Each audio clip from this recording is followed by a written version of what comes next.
vellum often refers to a parchment made from calf skin, as opposed to that from other animals. It is prepared for writing or printing on, to produce single pages, scrolls, codices of books. The term is sometimes used with a more general meaning, referring to finer quality parchments made from a variety of animal skins. Vellum is generally smooth and durable, although there are great variations depending on preparation and the quality of the skin. The manufacture involves the cleaning, bleaching, stretching on a frame, and scraping of the skin with a crescent-shaped knife. To create tension, scraping is alternated with wetting and drying. A final finish may be achieved by abrading the surface with pumice, and treating with a preparation of lime or chalk to make it accept writing or printing ink. Modern paper vellum is a quite different synthetic material, used for a variety of purposes, including plans, technical drawings, and blueprints. Terminology. In Europe, from Roman times, the term vellum was used for the best quality of prepared skin, regardless of the animal from which the hide was obtained, calf, sheep, and goat all being commonly used. Although the term derives from the French for calf, animal vellum can include hide from virtually any other mammal. The best quality, uterine vellum, was said to be made from the skins of stillborn or unborn animals,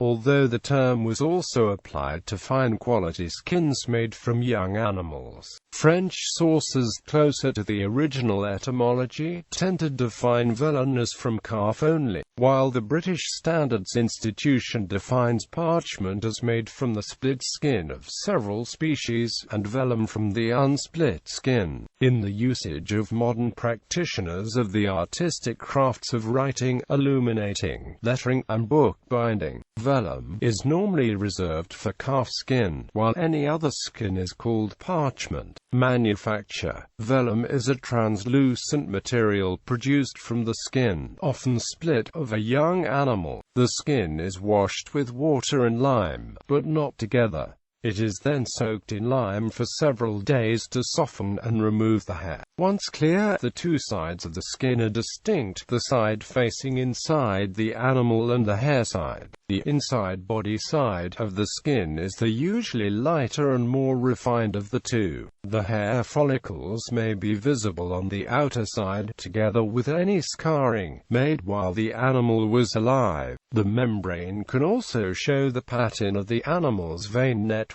called the veining of the sheet. Any remaining hair is removed and the skin is dried by attaching it to a frame. The skin is attached at points around the circumference with cords, to prevent tearing. The maker wraps the area of the skin to which the cord is to be attached around a pebble. The maker then uses a crescent-shaped knife to clean off any remaining hairs. Once the skin is completely dry, it is thoroughly cleaned and processed into sheets. The number of sheets extracted from the piece of skin depends on the size of the skin and the given dimensions requested by the order. For example, the average calf skin can provide 3½ medium sheets of writing material. This can be doubled when it is folded into two conjoint leaves, also known as a bifolium. Historians have found evidence of manuscripts where the scribe wrote down the medieval instructions now followed by modern membrane makers. The membrane is then rubbed with a round, flat object to ensure that the ink would adhere well. Manuscripts. Preparing manuscripts. Once the vellum is prepared, traditionally a quire is formed of a group of several sheets. Raymond Clemens and Timothy Graham point out, in Introduction to Manuscript Studies, that a quire was the scribe's basic writing unit throughout the Middle Ages.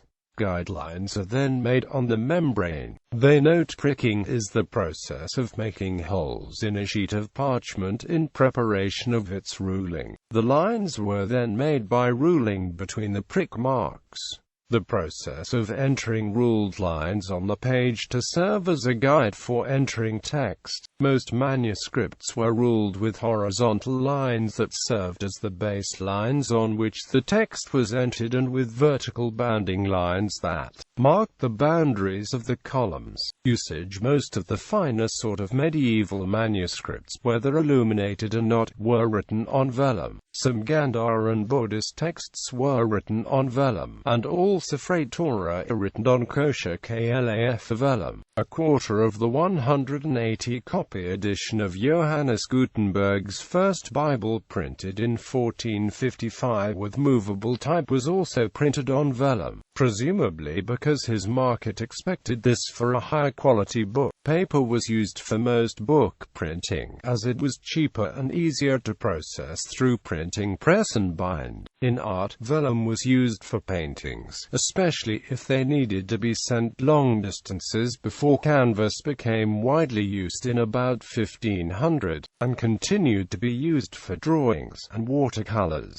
Old master prints were sometimes printed on vellum, especially for presentation copies, until at least the 17th century. Limp vellum and limp parchment bindings were used frequently in the 16th and 17th centuries, and were sometimes gilt, but were also often not embellished. In later centuries, vellum has been more commonly used like leather, that is, as the covering for stiff board bindings. Vellum can be stained virtually any color, but seldom is, as a great part of its beauty and appeal rests in its faint grain and hair markings, as well as its warmth and simplicity. Lasting in excess of 1,000 years, Gregory the Great. Pastoral care, for example, dates from about 600 and is in excellent condition. Animal vellum can be far more durable than paper. For this reason, many important documents are written on animal vellum, such as diplomas. Referring to a diploma as a sheepskin alludes to the time when diplomas were written on vellum made from animal hides. Modern usage. British Acts of Parliament are still printed on vellum for archival purposes, as are those of the Republic of Ireland. In February 2016, the UK House of Lords announced that legislation would be printed on archive paper instead of the traditional vellum from April 2016. However, Cabinet Office Minister Matthew Hancock intervened by agreeing to fund the continued use of vellum from the Cabinet Office budget. Today, because of low demand and complicated manufacturing process, animal vellum is expensive and hard to find. The only UK company still producing traditional parchment and vellum is William Cowley, who are based in Newport Pagnell, Buckinghamshire. A modern imitation is made out of cotton, known as paper vellum. This material is considerably cheaper than animal vellum and can be found in most art and drafting supply stores. Some brands of writing paper and other sorts of paper use the term vellum to suggest quality. Vellum is still used for Jewish scrolls of the Torah, in particular, for luxury book binding, memorial books, and for various documents in calligraphy. It is also used on instruments such as the banjo and the bodhrán, although synthetic skins are also available for these instruments.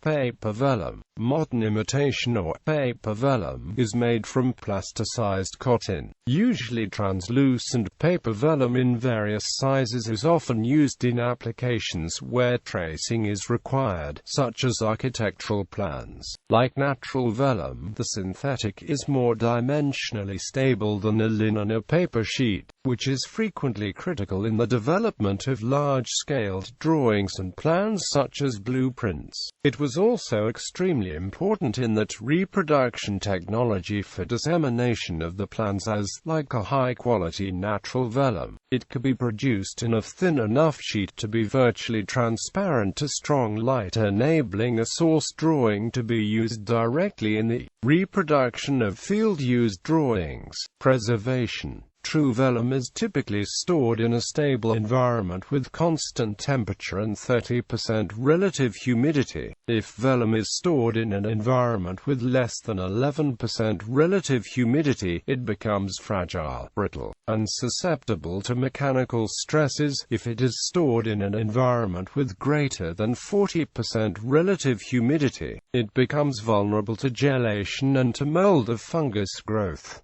The optimal temperature for the preservation of vellum is 20 ± 1.5 degrees Celsius.